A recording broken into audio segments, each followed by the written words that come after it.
Hello there, good people of St. Luke's. What a privilege it is to be with you. My name is Doug Pagitt, and I'm coming to you from my basement in Minneapolis, Minnesota. And it is such a great chance to speak to you and to be with you today. I'm actually recording this on Thursday, March 4th, and I know that you're going to be engaging with it on March 7th, across an ocean. And that's kind of hopeful to me, actually, because in the midst of all of this pandemic, I have felt so displaced and disconnected. Maybe you have as well. I've had a chance to travel a bit during the pandemic from the work that I do, and I do some political work of asking faith people to make the common good their voting criteria here in the United States. So I have had a chance to be out and see some people, but nothing like what my life used to be. And because of that, I'm spending a lot of time here in my basement. I live in this house with my wife, and our adult kids come by sometimes, and so do our sweet little grandkids. But we really feel, frankly, lonely and by ourselves. And I would so look forward to being with you in person someday. I know we can't do that yet, but I look forward to the day when we can be there and look one another in the eye and share the same air and breath with a sense of confidence. And as my friend said the other day, remember hugs? I mean, there's a time coming, right, when we're going to be able to re-embrace one another and to really remember one another, to make another person a member of our lives again and to remember them in that way. So I look forward to that. But in the meantime, I look forward to this chance to be able to talk with you, partly because I've been a pastor for all my adult life and for 20 years at a church that I started here in the Minneapolis area. But for the last year, I've been doing this other work and haven't been a part of a church in the same way. And so actually to get to talk to a group of people about a passage of the Bible in a sermon is a refreshing thing for me to do on this particular evening. But with all that goodness that comes with it, I will make this confession to you. I was kind of disappointed that I got stuck with the Exodus passage. I got stuck with the 10 Commandments. I don't think of myself as a commandment kind of person. Like when I think about my own faith, I think about all the things I want to invest in. I have rarely thought about the 10 Commandments as being the section of the scriptures that I want to spend my time in. And then I'm thinking, now I got to talk to strangers about it too. And they're going to think that like I'm the commandment person. And, the commandment that has driven my life is the one that Jesus says is the greatest of these. And that is that you would love one another with the same way that you would love God. Like that's the great commandment, right? To love God and to love your neighbor in the same way. So I've sort of oriented my life around that. And then to be given this passage, which I've obviously thought about, I've spent time in Exodus 20, and to think, well, I'm going to have a chance to talk about that one. But then I had to also think, and it's going to be lined up with all these other great preachers that you're all getting to hear during this Lenten season, which is a real testimony to Martin and the kind of relationships that he's built all around the world over decades. So it's great to be here. And I was a little disappointed thinking I've got to talk about Exodus, but I thought, well, you know what, I won't let him know that I was disappointed in that bit of the passage until I talked to my rabbi. And I'm no longer disappointed that I have this part of the passage. So I feel comfortable telling you that I was feeling disappointed. See, here's the thing. I have a rabbi. His name's Joseph Edelheit. And Joseph had been the rabbi at a Temple Israel here in Minneapolis. And he's retired. And over the last number of years, we've become good friends. And he is my rabbi. And I've made a commitment to him and him to me. My commitment is that if I ever have to speak on a passage from the Hebrew scriptures, that I will consult him and ask him how I can and should be thinking about this. As a Christian, as a white, male, middle-aged, Midwestern, United States-rooted, evangelical background Christian, how should I be looking at this Hebrew scripture? Because I know that all of that influences it so much. And so he made a commitment that when I needed him, he would always be there. And so we talked by Zoom. And I'm really glad that we did, because as Rabbi Joseph often does for me, he opened up these passages to me in such a fresh way. So I'm excited to share that bit with you. What I wanted to do, and the reason I reached out to him, I said, this is the reason I'm really nervous about this, is I don't want to talk about that opening bit, all of the commandment part. I'm kind of interested, Rabbi Joseph, in the last part where the people respond, where the people say basically, God, we don't want to get close to you. We want to be away, and we want someone else to do this bidding for us. Keep us away from God. I really like that part of the passage. I feel that in my own life. I know other people do too, that you could get close to the holy and it terrifies you. Not in a positive way, but in a way that causes you to retreat and become fearful, whether that's the holy of the divine or the holiness in yourself or the holy that you see in another when you recognize the divinity of God that is manifest in all people, that we pull away from that which is so good and that which is so right. And that's the impulse that I thought I wanted to spend our minutes here today reflecting on. But then Joseph got to me and helped me to see that maybe going quickly over that opening part without some reflection on it would actually miss out on something really wonderful and something really great. So I'm going to give a few reflections on the commandments part and then a few more reflections on what I just shared about the holiness bit, if we could. But if you would take just a moment yourself and do what I felt that I had to do, which is a bit of an inventory on what I thought about the 10 Commandments. And I'm wondering how you would think about it. Now, if we were there in the room together, we would pause and we would look at each other after a moment of reflection and we would get to hear from each other. And so I don't have the privilege of having a chance to hear from you, but take a moment, if you would, and consider what's going on in you. How are you feeling? What experiences are you having? How are you thinking about the commandments, the 10 Commandments, like the famous ones, the ones carved into stone and the ones that people want to put into marble and the ones that at least in the United States, people argue about if they should be hanging in courtrooms, the 10 Commandments, the big ones, the ones that for so many people, they feel like really root their Judeo-Christian identity, right? I mean, the 10 Commandments, they're massive in their life and reputation. So spend a little time kind of considering your own take on this. This is what I was doing when Rabbi Joseph said to me, the thing you always have to remember when you deal with this section from Exodus that he refers to as the 10 utterances also. It's a way the Hebrew would read these passages, not as the commands, but as the 10 utterances of God. In fact, for rabbis, he said that they talk not only about the 10 utterances, that we call the 10 Commandments, but they're only 10 of, they are 10 of 613 utterances. 613 times when the Lord speaks to the people. So these 10 sit in the context of the 613. Well, boy, that felt refreshing to me, right? It sort of pulled back the pressure on these 10 to recognize that their function and role in the Jewish community is something more like what I would like it to maybe be in ours, that it sits in a larger context. But then Joseph said, of these 10 utterances, we always have to ask ourselves of the 10 Commandments or utterances, which set are we talking about? The ones from Exodus or the ones from Deuteronomy? And that reminded me, and maybe it does you too, that, there's 2 times where the 10 Commandments are given. Exodus 20, as you heard read, and then Deuteronomy 5. And they're slightly different. They're set in different contexts.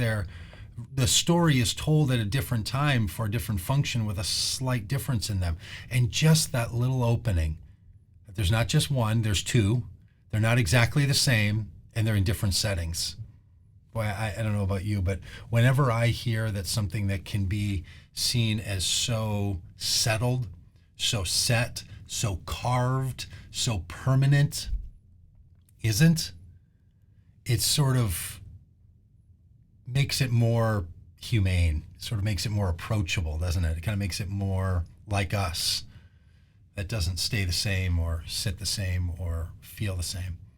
So this was a great question from Rabbi Joseph to me, and I want to give it to you, is which one are we going to read? Now, we're going to read Exodus 20, and that's kind of important because the Exodus 20 section is rooted in the Exodus, where Deuteronomy is rooted in the settling, in the lived experience. But this is during the Exodus period.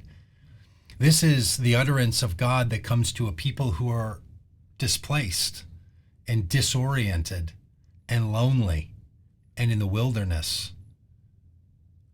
Now that starts to sound like people all over our planet right now, that there's this shared experience between that time and our time, that experience and our experience, that we feel like we're in a place and we don't know how this is going to go. Well, that's the Exodus story. It's the story of a displaced people being lonely and trying to figure out how they're going to find their way forward. And then there was this other little tidbit that I found so intriguing. I just wanted to share with you. Rabbi Joseph reminded me that, the story is that the fire of God carves into the fire of God the commandments onto this tablet. The fire of God using the fire of God to make the commandments. This is how the rabbis would talk about the mystery. But then that set of commandments on the stones are destroyed. And the next, Moses destroys them, right? Because the people go before the idols and bow down and worship, and he shatters them. And then the next time, Moses has to write them. So the one time where the divine in all of the Hebrew scriptures has anything tactile, anything created, anything made, even that is gone. Everything else is made by the people. That the story of God and the story of people are always interplay and always connecting to one another. It's kind of a powerful way to think about this, actually, that it's like, to me, the story of Jesus never writing anything. That the great spiritual teacher that I follow in my life didn't write a thing. The closest there was that time he bent down on the ground and wrote something in the dust, sort of like sand art, and then it's gone. Even something as important as the teachings of Jesus or the utterances of God, they're not going to be held in some artifact. They're not going to be put on a thing. They're not going to be stored away.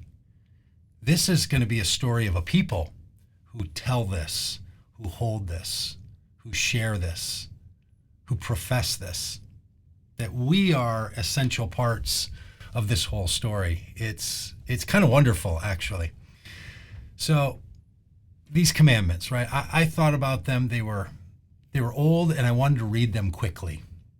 That was the thing, that when I first read them through and then read them through again and was thinking, where did I want to go with this, and how did I want to talk to the good people of St. Luke's that I haven't met yet, and what do I have to share with all of you and your lived experience as you're figuring out your way forward on the journey and the path of life and goodness and hope and love and faithfulness. What am I going to share with you about this? And I found myself just quickly reading through those early passages of the text.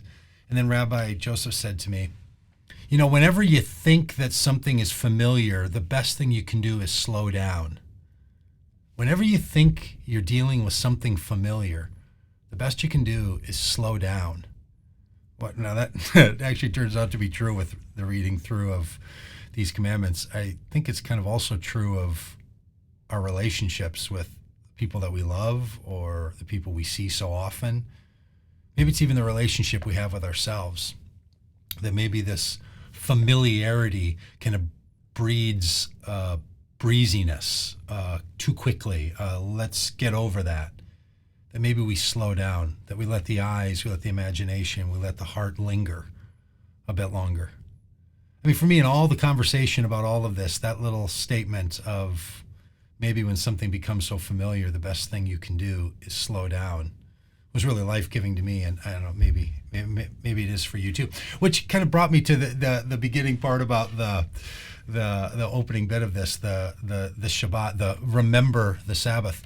I had mentioned that there were a slight difference between the Deuteronomy 5 version of the Ten Commandments and the one we're looking at today, Exodus 20. The difference is how the Sabbath piece is told. That in Exodus 20, the one we're reading, it's going to say, remember the Sabbath and keep it holy. In Deuteronomy, it says, observe the Sabbath and keep it holy.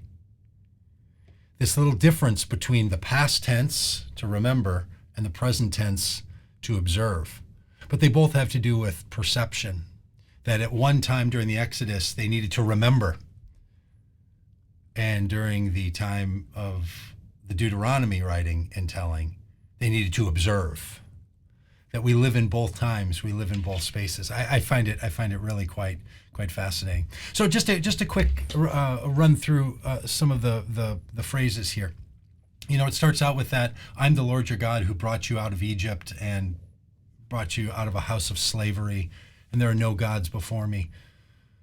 And then you should not make for yourself any idol. That whole section that you already heard read, it is a prohibition at the heart of monotheism, right? Wanting to be sure that of all the, not because God is jealous in that sort of way of like, I need you all for myself, like, sort of possessive, but rather this idea that, look, you start chasing around for a bunch of gods, you start feeling like you have to follow the whims of the gods, you have to bow to promises of the gods. So whether you make that a huge god or you make it your own little idol, you start to put yourself under the onus of so many gods, it is going to crush you. This is what I've taken from it. I know a lot of other people, and I've always heard it talked about as like, no, you have to make sure that nothing competes with God. I think this prohibition is something much more about human experience. The fear that we're not doing our relationship with God right, that there's something that God wants, something the Lord desires that we can't fulfill. Boy, that is burdening. Some of you know this. Maybe you've told it in your own stories. Maybe you've thought about it with people you know in your own lives, that people can feel tormented by the sense of God. Well, imagine if you didn't have just one. If you had multiple gods, if you had gods with different demands, if you had gods with different desires, if you had gods with different expectations and different rules. Well, some of us are actually living that way. We will treat our responsibilities, we'll treat our work, we'll treat our future like it's got a demand on us that is just pressuring down with the weight of the holy. And so this God for the Hebrew people, this God is Yahweh. This is the Lord your God, the close one, the one who walks with you, the one who doesn't make demands of you, but lives in you and fulfills you. So only that God. Don't get tricked into the other ones that are going to hurt and harm and oppress you. It's such a wonderful notion. We could spend a whole time just talking about that one sometime. Maybe when we're together in the future we can, huh? And then this next, you shall make no wrongful use of the name of the Lord your God. The Lord will not acquit anyone who misuses his name. Don't take the Lord's name in vain, says the utterance of God, right? Rabbi Joseph said to me, and I was really glad he did, because I had thought this all along, and it felt good when the rabbi supports those notions that I had. This isn't about swearing. This isn't about cursing, as we would say in the United States.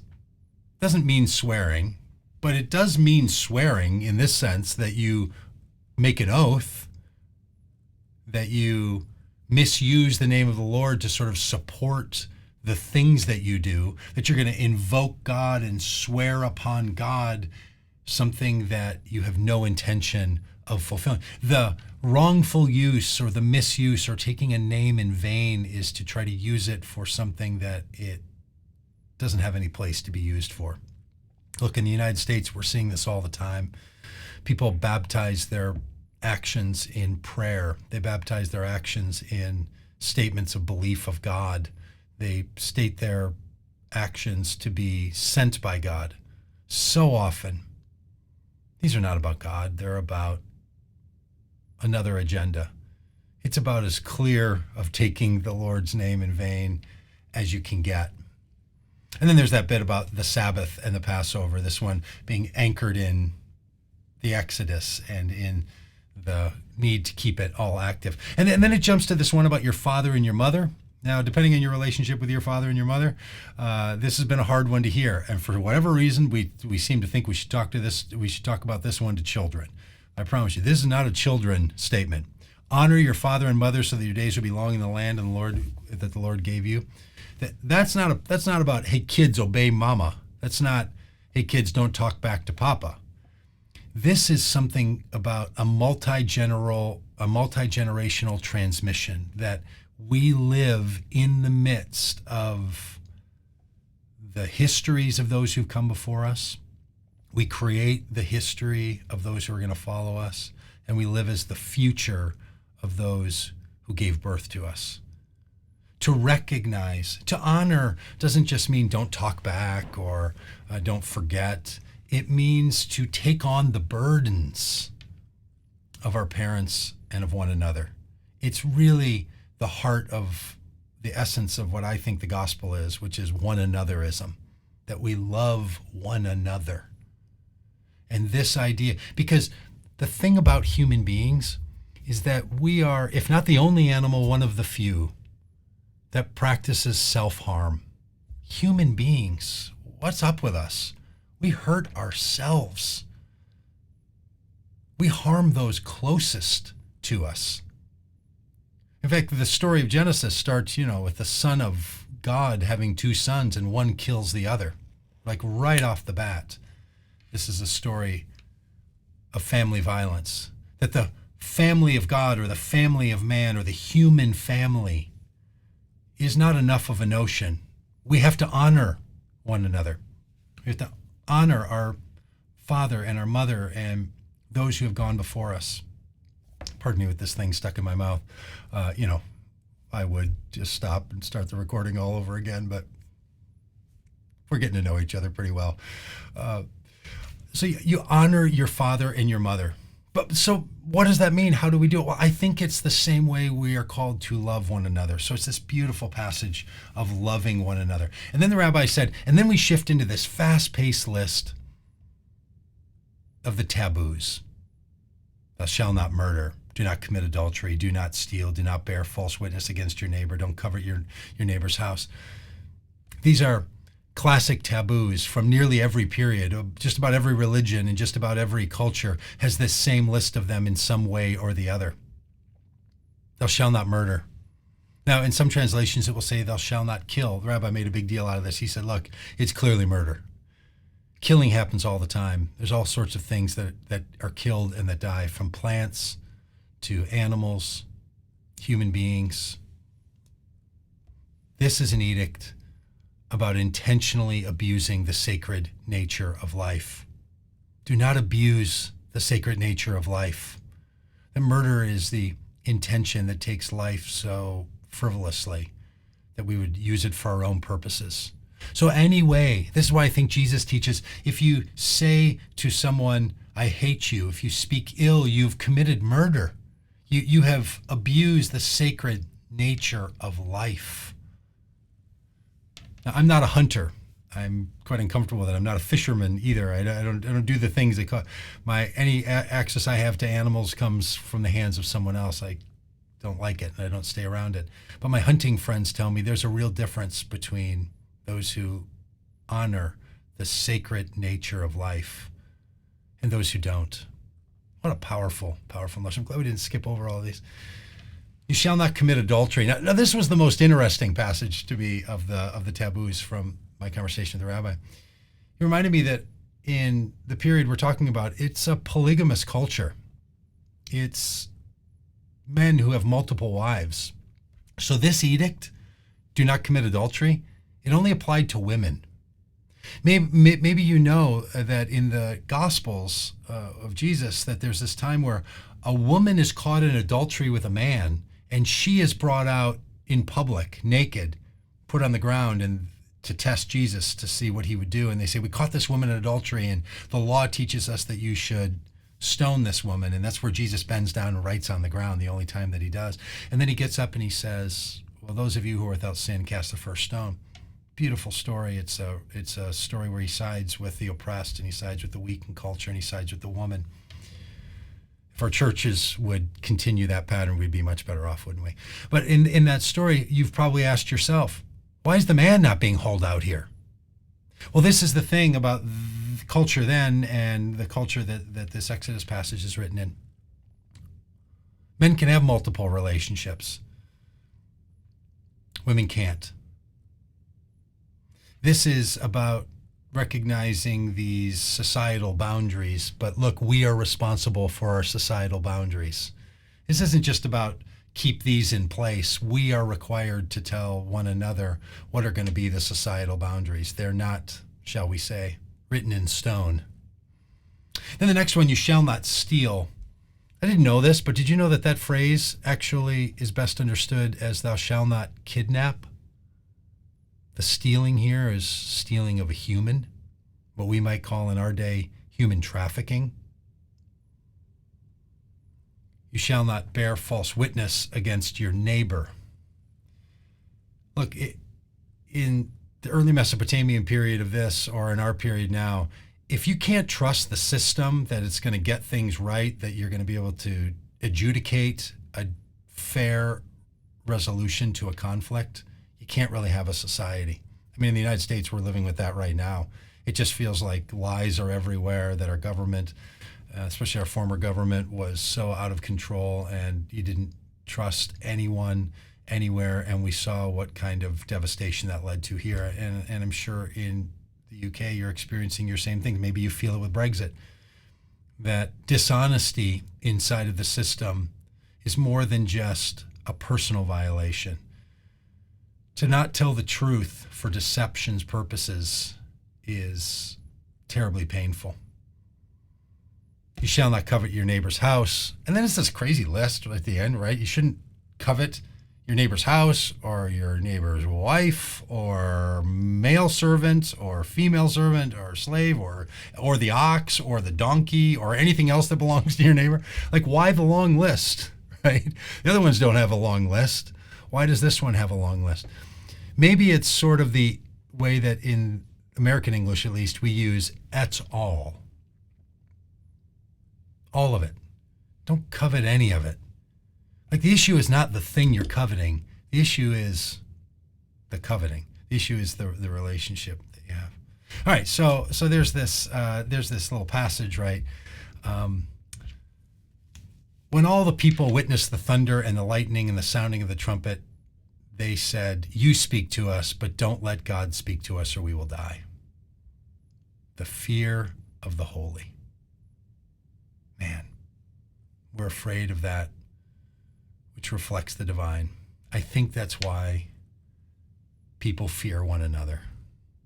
I think deep down we understand the holiness in one another, and we fear one another. Well, as Moses then says, do not fear. May we be people who live out the utterances and the life of God and not fear. Amen.